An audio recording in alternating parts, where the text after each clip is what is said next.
South Africa's Cape Coast. The front line between an ancient continent and the mighty ocean. The battle between land and sea has created an environment like no other.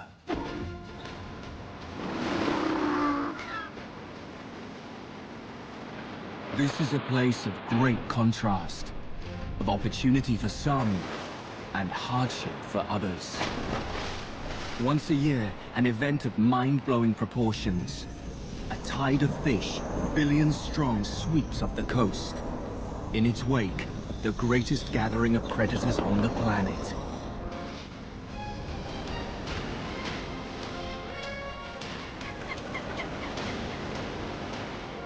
This is a wild, unpredictable place. What the ocean provides, it can just as quickly take away.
To survive. But in this ancient place, fueled by the riches of the sea, life has found ways to flourish. Today, the Cape Coast is home to over 11,000 animals and plants, 15% of the world's marine creatures, many found nowhere else on Earth.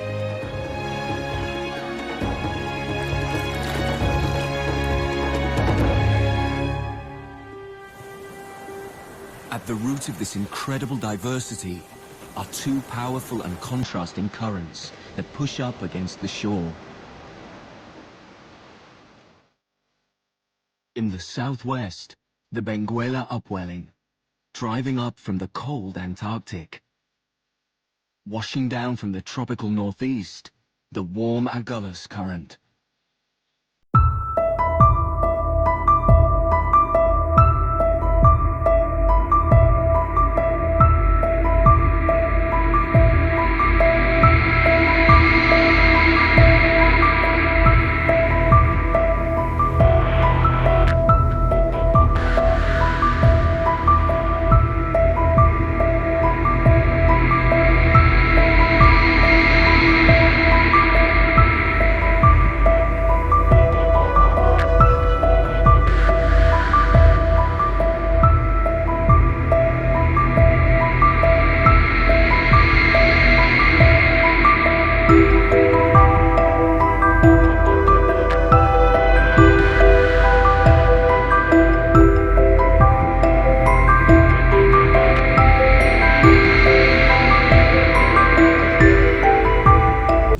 The story of the Cape Coast starts here. It's April, the start of the southern winter. Just offshore, humpback whales. They're on an 8,000-kilometer migration from the cold Antarctic to their breeding grounds along the African coast. Strong winds power a giant submarine pump, bringing cold, nutrient-rich waters to the surface. Known as the Benguela upwelling, it fuels massive blooms of microscopic plankton. A feast for sardines. These small fish grow fast and die young. They must quickly gather as much plankton as they can. What sardines lack in size, they more than make up for in numbers. There are literally billions of them. Just what predators are looking for. Dave. Tuna aren't the only danger around here. The Benguela upwelling pushes its 10-degree waters and the sardines towards the Cape Peninsula. Waiting in the wings, more specialist fish catchers, African penguins. Most penguins live far to the south, in the freezing, fish-filled waters of the Antarctic. To breed successfully, they must nest within 80 kilometers of regular food. Thanks to the Benguela Current, Africa's southern tip is just in range for small colonies of these hardy little hunters. Ungainly on land, they're vulnerable to predators. Only on a handful of beaches and islands do the flightless adults feel safe. The chicks seem to be constantly hungry. Each has a unique call, so its parents can recognize it when returning with food. With their downy coats, they're unable to swim and watch anxiously as their parents head out in search of their next meal. It may be several days before they return.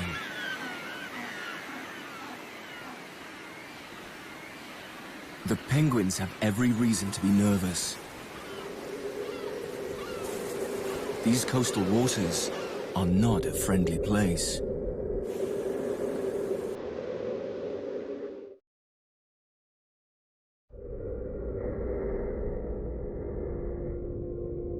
The Western Cape shoreline is lined by dense stands of kelp. They hide a dark secret. Seven-gill sharks. They reach 3 meters long and can weigh 300 kilograms.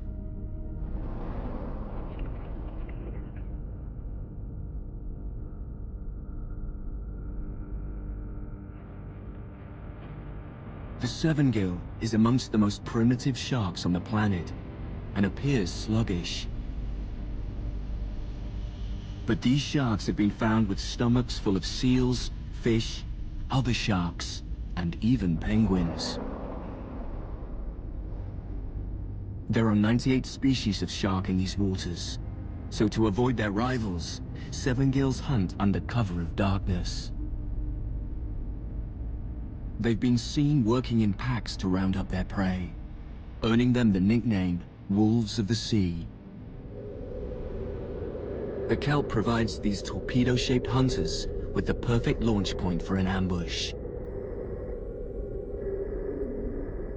It also provides other sharks with a place to breed, where their eggs and offspring are safe. Most of the time.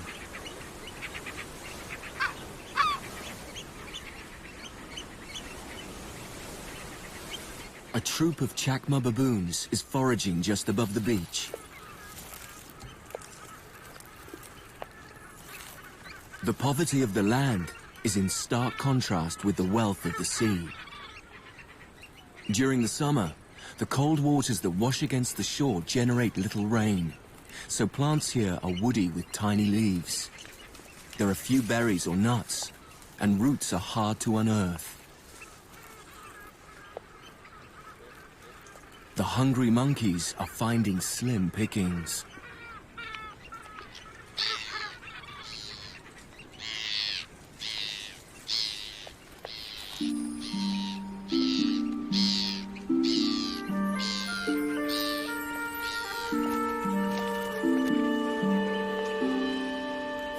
But the baboons must get their energy from somewhere. The troop frontrunners have hit low tide. Suddenly there's food everywhere. The baboons don't waste any time.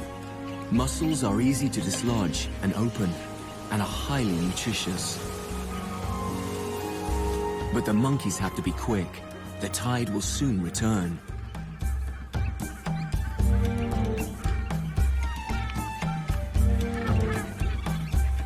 The group's alpha male has a larger appetite than anyone else, but he seems to have a trick up his sleeve. He appears to break off one half of the shell to scoop out the mussel's stubborn flesh. The baboons have timed their beach trip to perfection.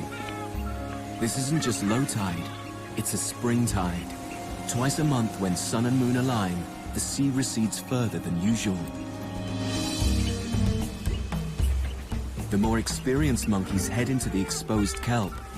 They know there's a chance of valuable booty.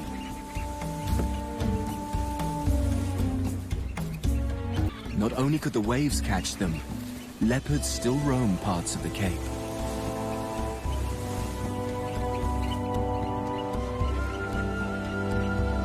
But the rich seafood platter is worth it. The feast puts everyone in the mood for monkeying around.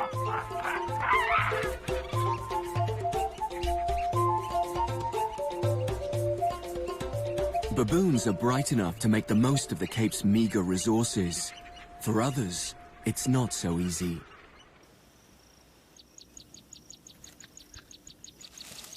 The zebras here are the smallest in the world, and the rarest. There are only around 1,000 Cape Mountain zebras in existence. They have few predators and little competition. But the Cape's poor soil means the peninsula's plants are low in nutrients and hardly worth eating. The Cape Mountain zebras are surviving on a starvation diet. But while big mammals struggle, the Cape's great age and many microhabitats have led to an extraordinary proliferation of plants.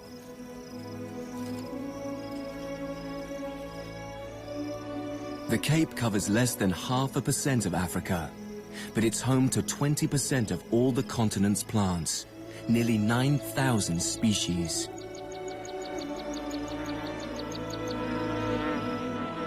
Table Mountain alone is home to more species than the entire British Isles. And while large animals lurk in low numbers, this floral treasure trove houses a wealthy collection of tiny gems, each adapted to this harsh yet beautiful land.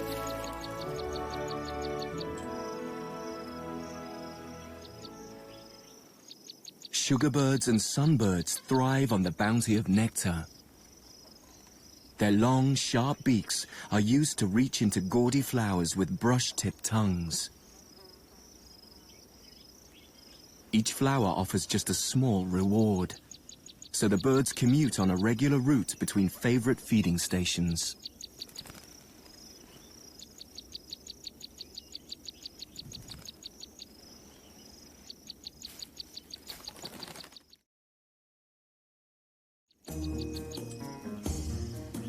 Cape dwarf chameleons also hang around the colorful plants, waiting with a precision weapon for insects that might come their way.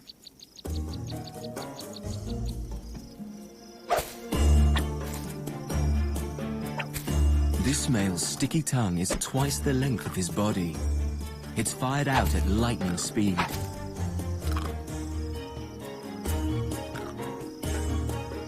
A female distracts him.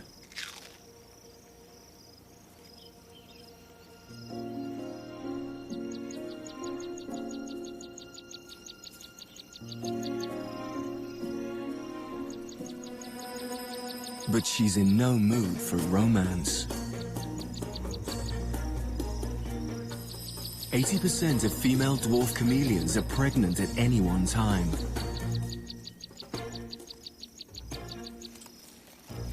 They seldom have need of male company.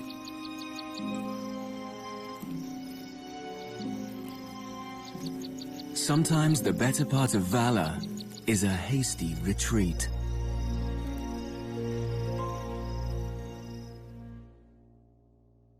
"200 kilometers east of Cape Point, climate and sea conditions start to change.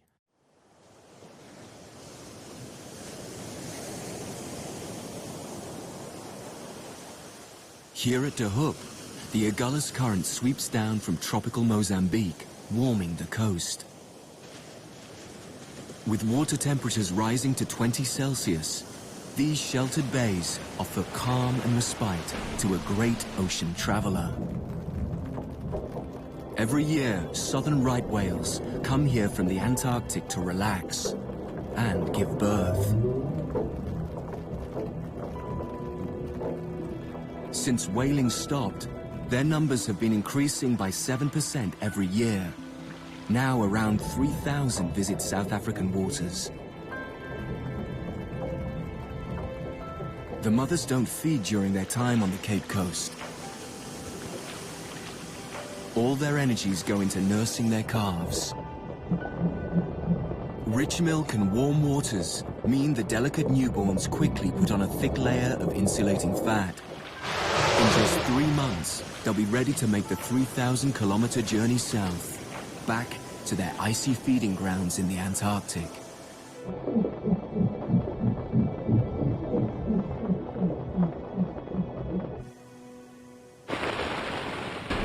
The right whales have gathered in front of a vast sand dune.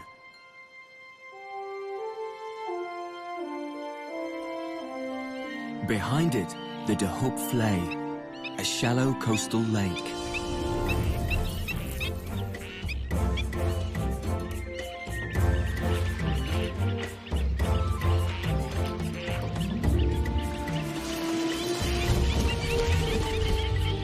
Huge numbers of birds gather here, including flamingos and pelicans.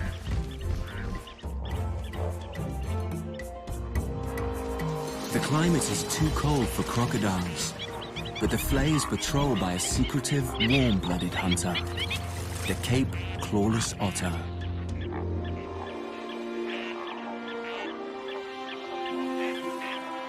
A pair of otters has staked a claim to the southern end of the Flay. They survive mainly on crabs found in its brackish water.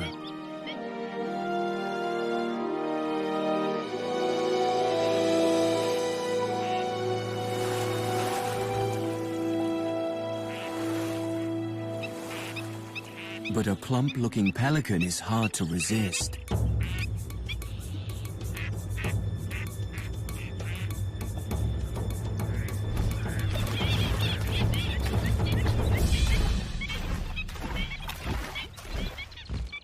Maybe next time. There are eyes everywhere. The otter's every move is watched by girdled lizards warming up in the morning sun. But something more pressing catches this female's attention. Males fighting for dominance.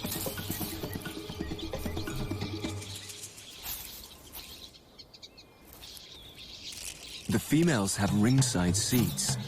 They're keen to see who comes out on top.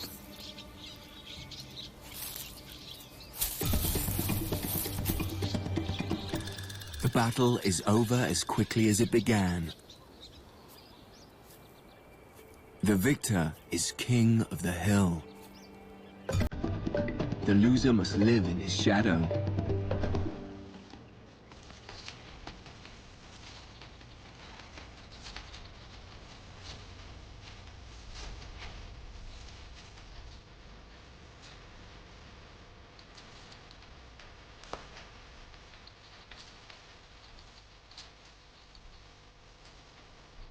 The sandy soils surrounding the Flay are a refuge for many endangered Cape creatures, including small numbers of bontebok, once considered the rarest antelope in the world.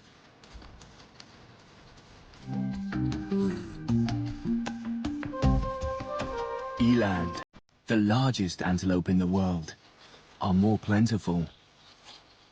But they too were once the prime targets of lions and hunters, so they're constantly on edge. Old habits die hard. As dusk falls, the herd heads for higher ground.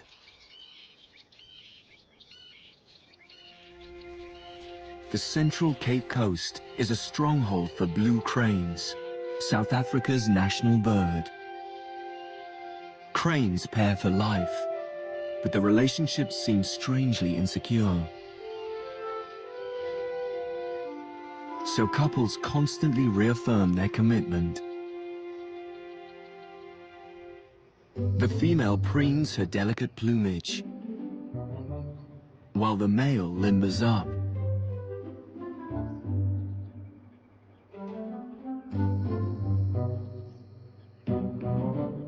Only when he's ready does he launch into his display.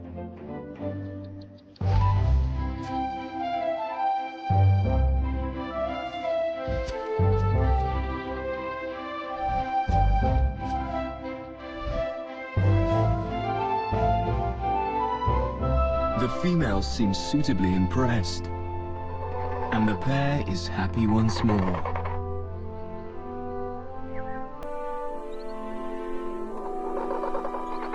But nighttime is no time for lovebirds to be out in the open. So at sunset, the courting couple sets off in search of a safe roost.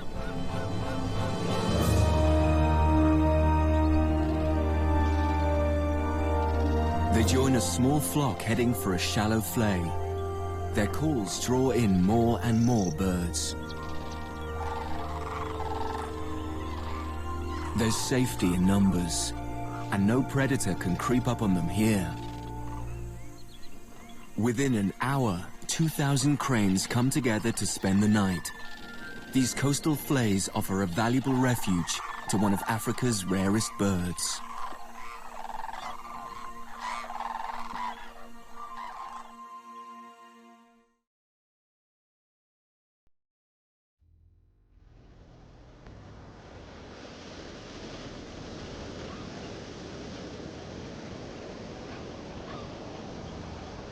The Cape's harsh interior has driven many creatures to live right on the coast. And there's evidence that this played a crucial part in our own history. East of De Hoop, the Roeberg Peninsula. A small overhang overlooks the sea. Its unassuming entrance belies the extraordinary discoveries made inside. Piles of shellfish, known as middens. Caves like this exist up and down the coast, some with middens dating back over 150,000 years. It's thought that the lack of food on land drove our ancestors to the coast. Here, a shellfish diet fueled the development of their brains, enabling them to evolve into Homo sapiens, the intelligent beings we are today. And it seems they didn't stop at shellfish.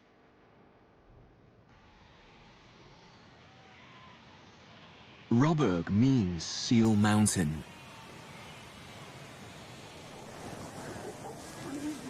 It's home to one of the few colonies of Cape fur seals on mainland Africa.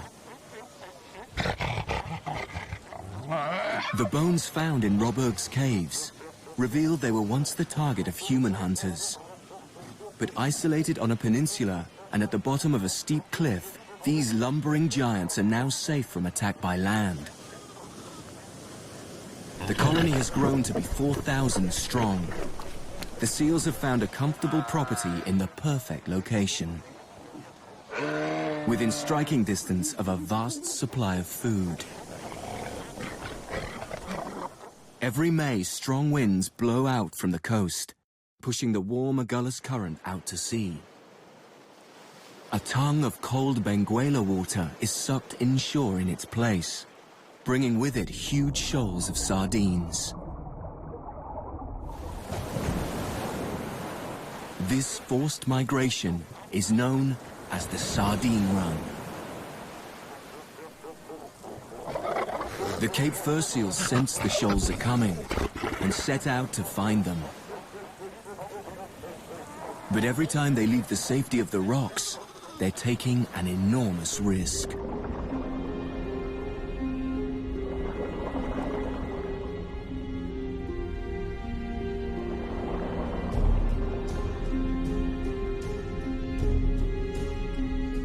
Great white sharks patrol the Cape Coast in their hundreds. They reach 6 meters long, so sardines... There are so many chicks, the fur seals can't eat them all. The vast majority of gannets will make it and be ready. But there's no guarantee that the shoals of sardines will ever come within range. Right now, the fish are out to sea in deep water, well beyond the gannet's reach. Slowly but surely, they're being swept east on the current, towards an area known as the Wild Coast.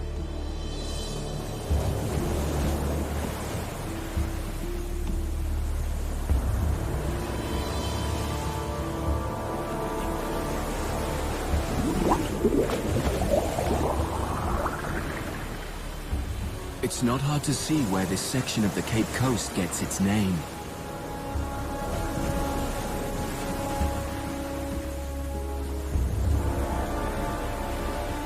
Countless ships have met their end here, dashed against the shore by savage storms and monster waves.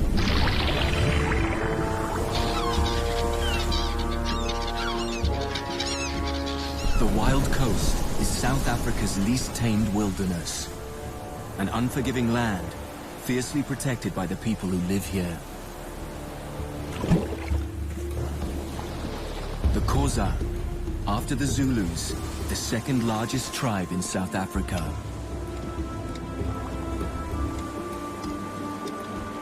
These women paint their faces with clay to protect them against the elements. Just as people have for thousands of years before them, they're searching for shellfish on the rocks, but not to eat, to use as bait. It takes guts and imagination to scrape a living here.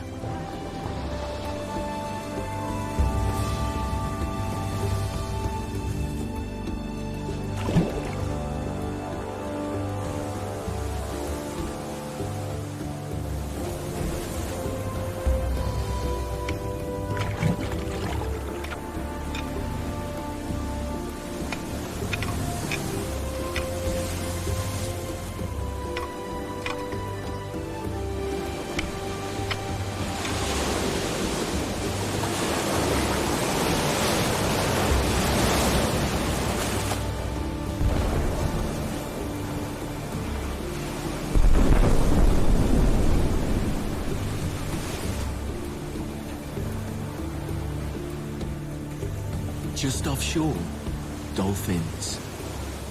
More and more are gathering in the Wild Coast's warm waters. Like the gannets, they're waiting. Normally, they hunt the deep sea for squid. Even though they must surface to breathe, they can dive to 280 meters in search of their prey. But they know the cooler, sardine-laden waters are coming. It's only a matter of time.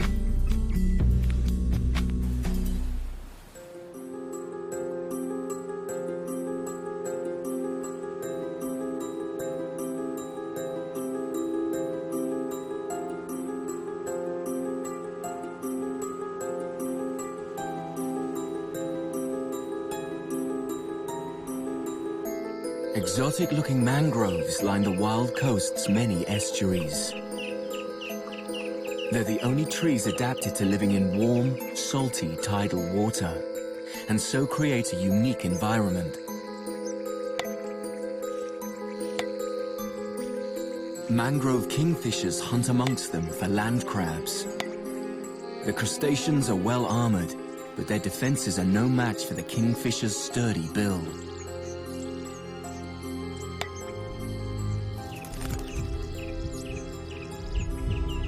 At low tide, strange obelisks are revealed. Roots that breathe air and allow the trees to grow even in saturated ground. They also trap mud, stabilizing the mangrove's foundations, making life possible in this strange in-between world. Twice a day, the roots are submerged by the incoming tide. Beneath the surface, warmer out to sea, tiger sharks. Even bigger than bull sharks and just as intimidating. They travel up and down South Africa's east coast in search of anything from fish to dolphins and seals. But sea turtles are their speciality. The tiger shark's curved, serrated teeth mean it can grip, shake, and saw through the protective shell in no time. And then there are the specialist fish eaters, ragged tooths, and black-tip sharks. All are hungry, and all are at the mercy of the currents.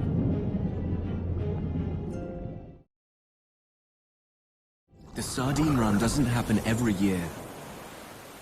It depends on the currents interacting in just the right place, at just the right time. Sharks have patrolled the wild coast for millions of years. But the Xhosa people are relative newcomers.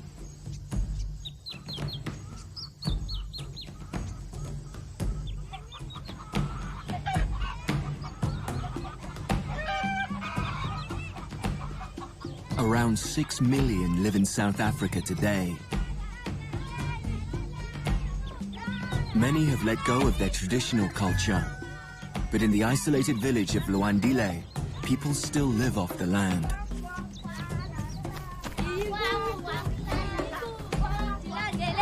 And children are brought up learning the ways of their forefathers.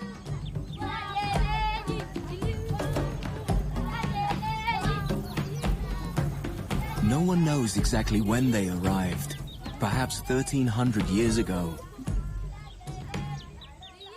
But it's easy to deduce their heritage. Their ancestors were cattle herders who migrated south from the savannas of East Africa. Cattle denote wealth. The larger your herd, the more important you are. But the coast is not the promised land it might appear. The soil is poor. Few cattle can survive here.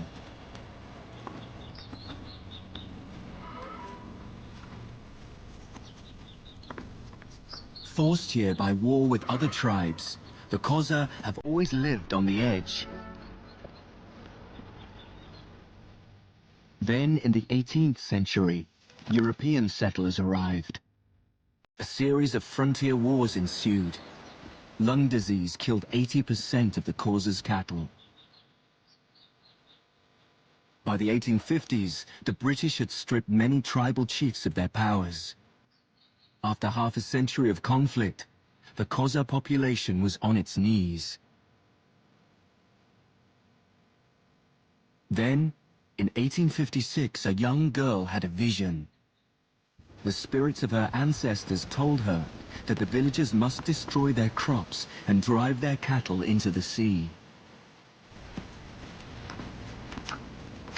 In return, the spirits would sweep the settlers into the ocean and reward the Xhosa with great quantities of beautiful, healthy cattle.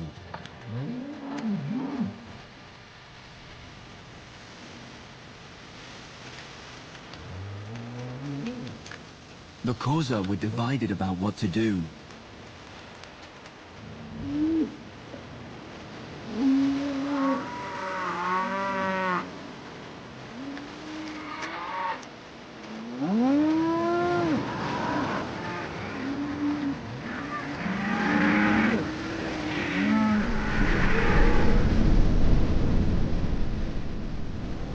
But within months, they had drowned hundreds of thousands of their precious animals. The prophecy failed to materialize. Over 70,000 people died from starvation. The 16-year-old prophet was arrested by the British and imprisoned on Robben Island.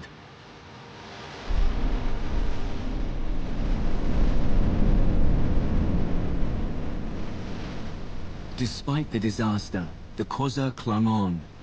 Life on the wild coast is still tough, but like the Cape's original human inhabitants, Lwandile's villagers have turned to the sea.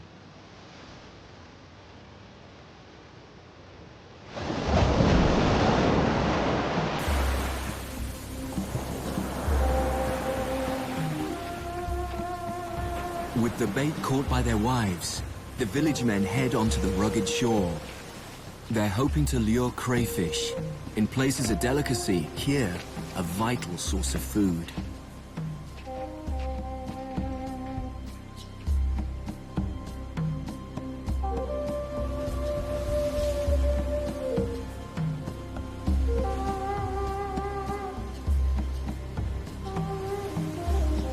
It's dangerous work.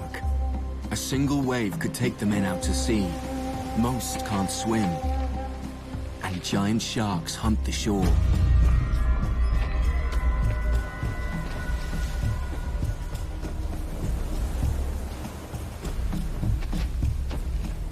But for a skilled cray fisherman, there's plenty of reward.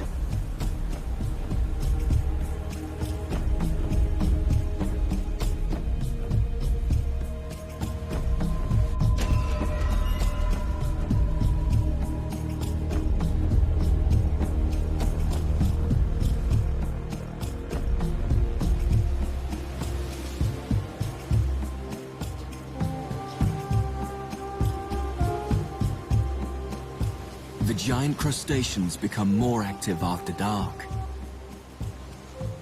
The men won't stop till they have enough to feed their families.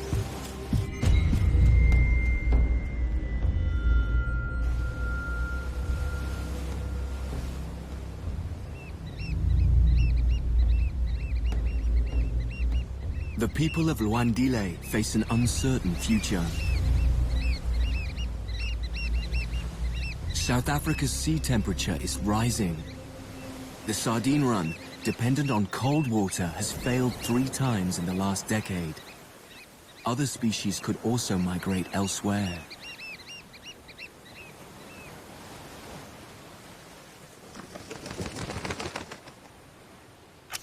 Faced with a potential shortage of food, the Lwandile villagers seek guidance from their ancestors, communicating through a witch doctor known as a Sangoma. Her potions and prayers take her into a state of trance, where she can hear the wisdom of generations before. Her pleas for help are unlikely to bring the sardines to Lwandile, but the shoals are finally nearing the shore.